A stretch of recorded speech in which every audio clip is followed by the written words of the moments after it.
Right, guys and girls, this is Jerningham here. I'm going to be showing you guys and girls that don't believe in this, and some of you guys and girls do believe in the coronavirus. And some of you guys and girls have had family members have this before, and some of you think it's a hoax, and some of you don't think it's real. And some of my family members have had coronavirus as well and passed it on to other people. This is what it does. It's a contagious spread of disease. COVID-19 frontline hearing workers are fighting the lives in London hospitals. So the hospitals are chock-a-block and full with people. This is why they need to make more hospitals, but it costs money. Where they're going to get all the staff from?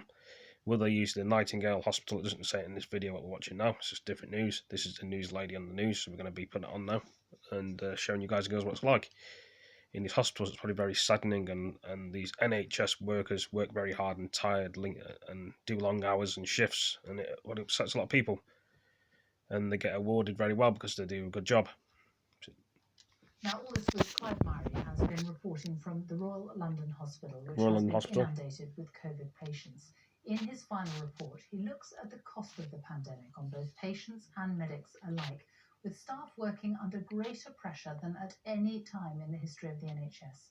Just to warn you that Clive's report, filmed with camera journalist David McElveen and producer Sam Piranti, is upsetting and does contain flashing images.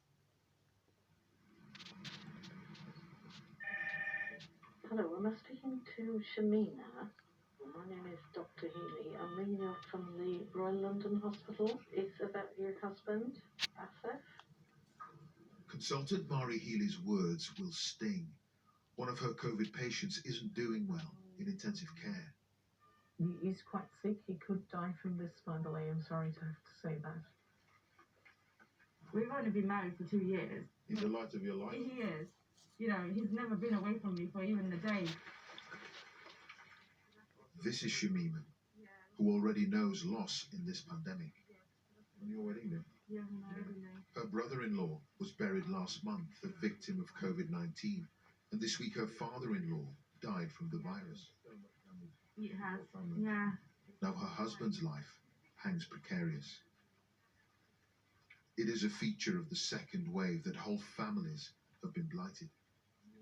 We feel so empty, like for me not to have my husband by my side. Life is too short, and you know, you want to spend it with your loved ones, because I had to be strong for my mother-in-law, I had to be strong for my sister-in-law. You know, they kind of rely on me, and if I break down, then, you know, I don't know what's going to happen to the family. Asif lies limp, one of close to 4,000 people across the UK now breathing with the aid of a machine due to COVID-19. Very saddening news, isn't it, guys and girls? 4,000 families praying for the best, fearing the worst. Lives on hold. The NHS is a family too, and it's mourned its own. More than 200 frontline staff have died in the pandemic. And see you because they didn't want to get you tired. 200 nurses have died so far in the pandemic. Bloody hell. Royal London feared he wouldn't make it after contracting the virus over Christmas. I was doing everything I could to try and deep breathe and everything that I tell everyone to do, and that was quite a scary moment. Because, you know, you see,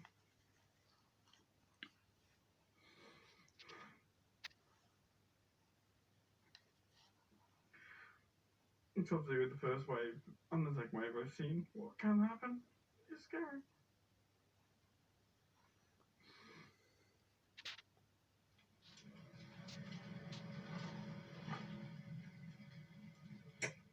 We're all scared that the gravediggers will keep working due to COVID. This cemetery in northeast London has had to expand because of the pandemic dead.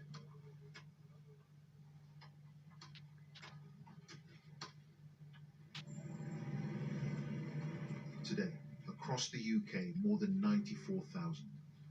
That's over 20,000 more than the number of civilians who died in our country in World War II. We're all scared that things will get worse before they get better. We're all scared of the cruel ripples of the pandemic, lockdowns, mental health problems, economic shock. So where's the light?